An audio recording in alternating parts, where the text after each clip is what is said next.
Hello everyone, this is CJNovo992 and today we're back for another brand new video, and doesn't no just feel like Christmas, everyone, because we went and got one present just yesterday regarding Todd Cantwell, and we might just be getting to the rest of the bad boys, people, as there's another delicious Rangers rumour that is not only in the background, it's not just simmering like your pot noodle when you need to wait a couple minutes. Nah.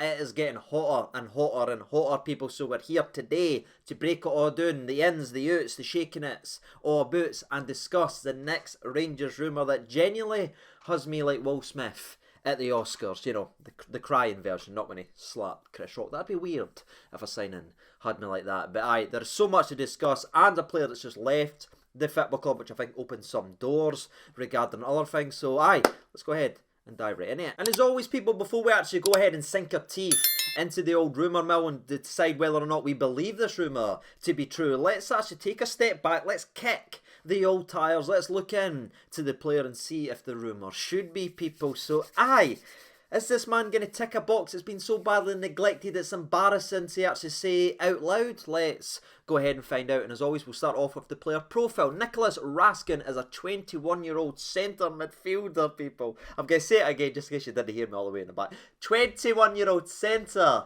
midfielder. Honestly, it'd bring a tear to a glass eye. And this is why I talked about being emotional, people. You know what I mean? I feel like Simba when he's just trotted along and looked at Mufasa that's sitting lying there after getting done in by Scar. You know, that's who I feel that we're actually linked and potentially close to signing a genuine centre midfielder, because it's been too long, people, but we finally might have our guy, and he's not just a guy, he might be him, if you know what I mean. He hunts people down, he's not afraid to get into a tackle, and he's very mobile in there as well. Now you might be thinking to yourself, well, you've just heard he likes to get stuck in, he puts himself about and everything like that, then clearly he's a big destroyer type, a bit of a cumbersome laddie who's going to get in there and just that isn't anything. So go ahead and rub that image out from your mind, because this man actually stands at 5'9". He is obviously on the shorter side regarding the midfielders that you maybe see these days and the destroyers that you're building in your mind, but that doesn't take away anything from what he does in the middle of that part, people, because again, he has got that almost pit bull attitude of getting stuck in. He's not afraid to put in, but where I think he takes the next level up and where I think it fits for Rangers, especially Michael Beale, is his technical side as well, and that's very rare to have in a destroyer, people. When you get a destroyer that's got football ability as well, it's an unusual combination, but this lad, he's got it, he's had it all his career, and he's been showing it week upon week, year upon year, as he's continued to grow and develop as a football player. He can just make fools of people, he can nutmeg them, he can slide in, and when the other guys come and flick it by him and run 30 yards with a football, he's done it all like that, people. So I normally sit here and when we discuss a player, I try and say, oh, this guy's like this guy, or this guy reminds me of this guy, because I try and help you, again, figure out what type of player we could be potentially be signing. And there's one person that comes to my mind right away when I look at this laddie, and it's actually Verratti that actually plays for PSG. Now, of course, I'm not sitting here saying he's as good as him or he'll ever be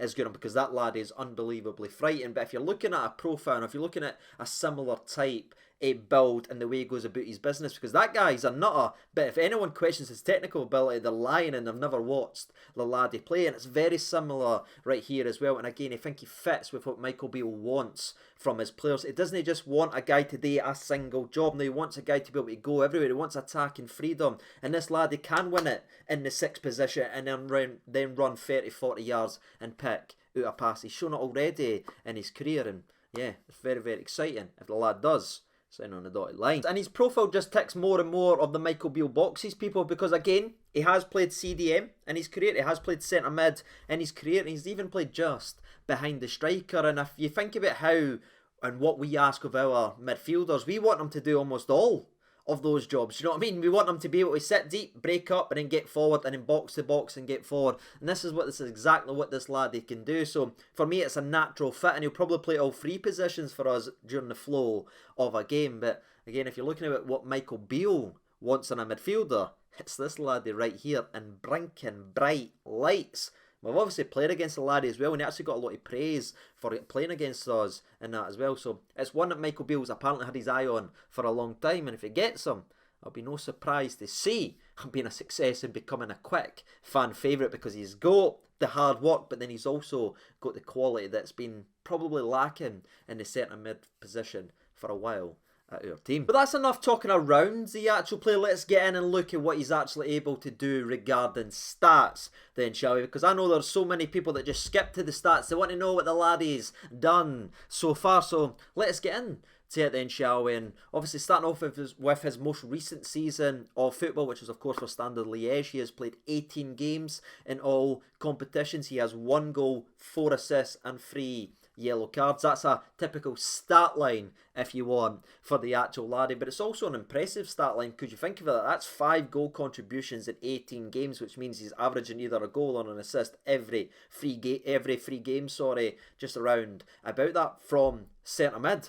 That's massive, people, especially when you consider what our midfield's looked at regarding those type of impacts for a very long time. I can see why we like him. Now, normally I don't really do this regarding the players and stats unless they're actually reached full international caps. However, it feels a little bit different and almost a disservice to Raskin, because he is well and truly been fast-tracked as a guy for Belgium, especially where they are right now regarding the Belgian national team trying to go in that transitional period. They want to add fresh faces, and if you look around, if you have a wee look around, Raskin is a name that continually gets brought up and is touted as being a guy for Belgium in the very near future. Maybe within the next year he will get called up, because he's played already 48 times and entirely for all the way through the youth levels at Belgium. This is a guy that again is touted as being a very important piece to where Belgium wants to go in the future. So I felt like that was worth mentioning as well. He should be a full international very, very soon, because the way they talk about him, it's almost a no-brainer. Now, moving away from the international side of things, because again, we don't really take those numbers into consideration because they are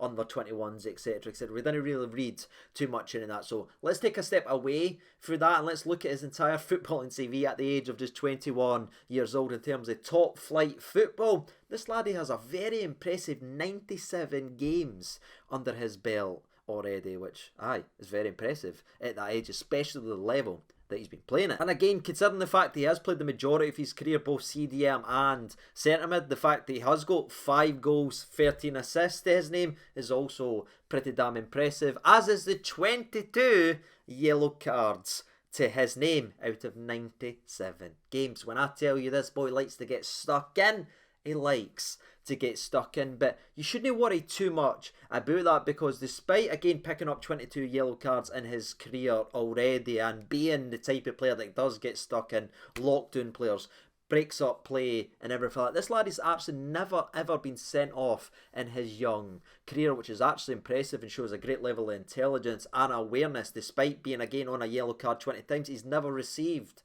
that second yellow card. He's never put his team under pressure, and that shows a lot of composure at just the age of 21. Something I imagine that will drastically differ when he comes up the road to us, however, and has to deal with our Diddy referees. I imagine they'll be quick to slap second yellows for barely no touching him. I mean, Morelos got booked last week versus Kilmarnock for no touching a Kilmarnock boy, so the guy's very impressive record of not receiving a sending off will probably change quickly when he meets Kevin Clancy. Now, damning statements and painful truths about our league to one side, that is it regarding the numbers. That is it regarding the player profile. Now, what's left to do is again look at the old competition for places. For me, he jumped straight into the starting 11 again, being a number 6. This probably the number 6 we've been needing for a while, as he's just got a bit of son about him. He's a bit of a maverick. He's not just a one-hang player that can bring this to the game. No, he can fill a lot of voids and everything like that, and I imagine he'll jump right into the centre mid position the second he is actually available. But again, he has played CDM in his career. He's played a couple times just behind the striker, and he's even played a couple times out on the right hand side. But make no mistake about it, ladies and gentlemen, this man is here for the centre mid position, and he should be running the game back and forth the second he is unleashed in the actual part. That's the type a player is. He'll probably walk him up, take the leash off himself, and go, get the ball, and he'll just go. People, that's the type of guy he actually is. Now, regarding the actual rumour and everything, it has been there for a little while. Obviously, we spoke about it a couple of days ago. I was going to make the video on Sunday, and Michael Beale sort of came out and discussed the lad, and I was like, well, it's kind of out there now and everything like that, so maybe the video isn't the actual needed. But as it's getting hotter and hotter and hotter, I know you guys have been commenting, asking to know a little bit more about the laddie, so there he is. People, that's everything you need to know. Now, it has been reported as of today that the deal is pretty much done. The pre-contract's already been signed. Now there's Rangers people that's actually flew out to Belgium to actually get a deal over the line regarding bringing him in early and everything like that. And if that's the case, that's tremendous front thinking, forward thinking, attack minded mindset from a Rangers board and maybe even Ross Wilson that we've not given him credit for recently, and deservedly so, by the way. But he might be on the right track if he's went out there, got him on the signing him on a pre-contract, and then said, you know what, let's get him in the door right now to help us in the second half of the season. Caps off to you, Ross Wilson. That's exactly what we have been needed, as this is a position that's been badly neglected for so damn long. And again, do I believe this rumour to be true? Yes, I do. People, do I believe Raskin will be a Rangers player very soon? Yes, it might even be the morrow, might be the day after, might be the night, people. So you'll be seeing a lot of me talk about Raskin. But where I wanted to mention not only the laddie, I'll also have to address the elephant in the room of a player leaving us this afternoon, as young Charlie McCann has joined Forest Green today, people. And again, that for me just kind of shows us where we're going regarding the centre mid spot, and I can understand people's frustration. He's not been given a chance. Why is Arfield playing? Why is this? Why is this? Why are they all playing over young laddies and everything like that? Well, people, I think it's just one of those occasions or one of those cases that it might not tick the boxes that Michael Beale wants from his midfield. Again, he wants him to do numerous jobs. He wants him to be able to impact in several areas. And when you get the likes of a Raskin, who's very similar age-wise to Charlie McCann, and you compare where they are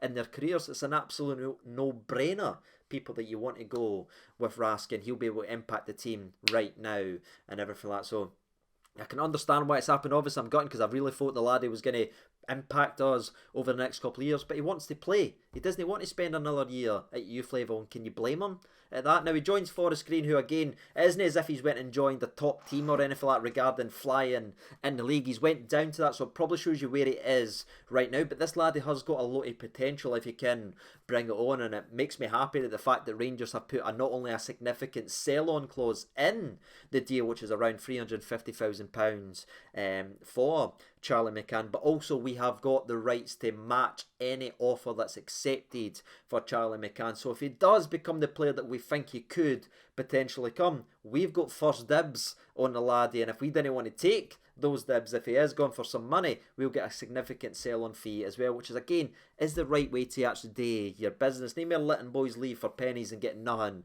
down the road. At least we've covered ourselves that way. Either he becomes a player and we bring him back, or he becomes a good enough player to earn us some money, and that's the way the business and football club should be run, people. So we've cleared some of the decks already regarding the centre mid. There should be another couple people leaving the football club very, very soon, and we should be welcoming one or two more in the next little bit. And that's it, people. That's everything I've got to say about Raskin, and obviously the Charlie McCann transfer as well. What about you? Let me know your thoughts and opinions down there in the comment section below. Is Nicolas the guy for you?